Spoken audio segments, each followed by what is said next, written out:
and welcome back to part 2 of Faking Talent. You can be an artist too. Stick around for 2-point perspective, and I'll catch you again after the video. See you in a bit. Start with your horizon and do 2 dots on the line to act as your 2 vanishing points. In between those points, you'll do a column of squares to begin with, and just connect the corners on one side of that column with the vanishing point on the same side. This will help give you the perspective, or the idea of the perspective, for that side of the column. On the other side, do the same, where the corners meet with that vanishing point. And the shape that we're drawing at the moment is not a cube. Cubes, when they're seen from 2-point perspective, will always be seen from the corner. If you see a flat shape or a face, like we do here, it's a different shape, just for whatever reason. Don't ask questions, it's just the way it works. Cubes, when they're seen from 2-point perspective, are always on the corner. Now I'll show you what it would look like if you have 2 objects the same distance from the horizon, who are sitting so close to each other that they intersect or combine, such as when you have buildings with divots or alleys in them that create weird shapes.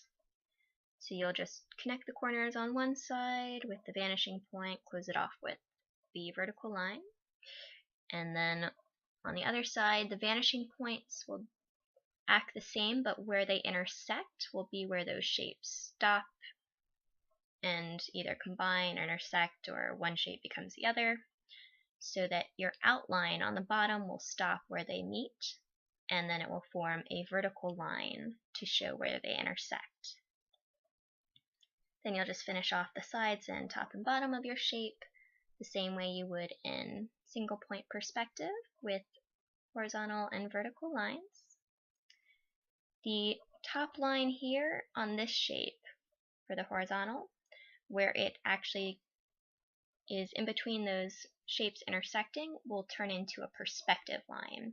So that one will go from the point to the vanishing point, or from the corner to the vanishing point. Now I'll show you a shape on the horizon, just to give an idea, rather than a full column, what it would look like on the horizon, below, and above, if you could see the top and bottom of things. So same rules, corners go towards the vanishing point on the same side, close it off with your vertical lines. And I'll also draw a cube behind this shape here, just to give you an idea what that would look like in respect to this position, rather than the shape that we've been drawing.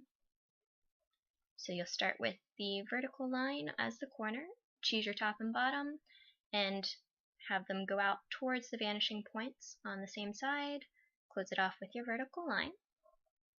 Now if this cube was above the horizon, it's a bit different. You'll start off with the same as you would on the horizon, with the top and bottom going towards the vanishing point, close off with your vertical. But for the bottom of that square or the cube, your corners will actually go towards the opposite vanishing point. From where they intersect, we'll close off the face, or end the face or side of that shape. Here I'm just going to add a bit of shading and outline the objects so you can see them a bit easier. And then once that's complete, I'll show you what this column shape would look like if it were floating above the horizon, rather than just the full column, so you have an idea of how to do a top or bottom of a shape that isn't just a perfect cube or has more than 4 sides.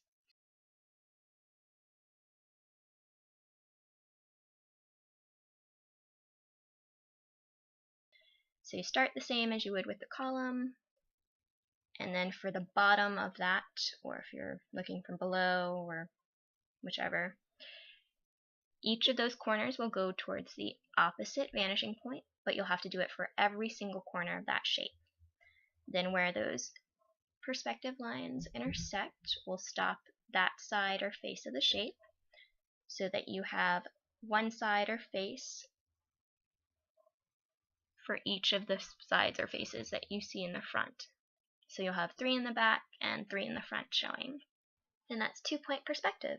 The tops and bottoms of your shapes, above or below the horizon, will have the same rules or guidelines. The only really differences will depend on how many sides or faces your shape has.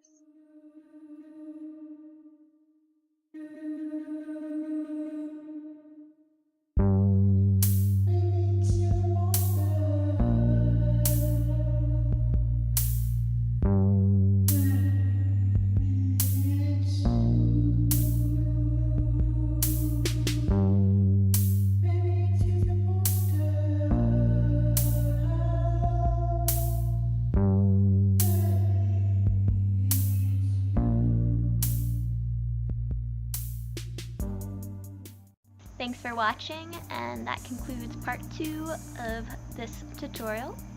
I'll get to 3-point perspective in another video, but this is a good start for just the basics on perspective. And then I'll also try to get to shading in a later tutorial. If you have any questions, feel free to comment or message me. In the meantime, if you like what you see, either subscribe, like, follow, whichever. But have a good day.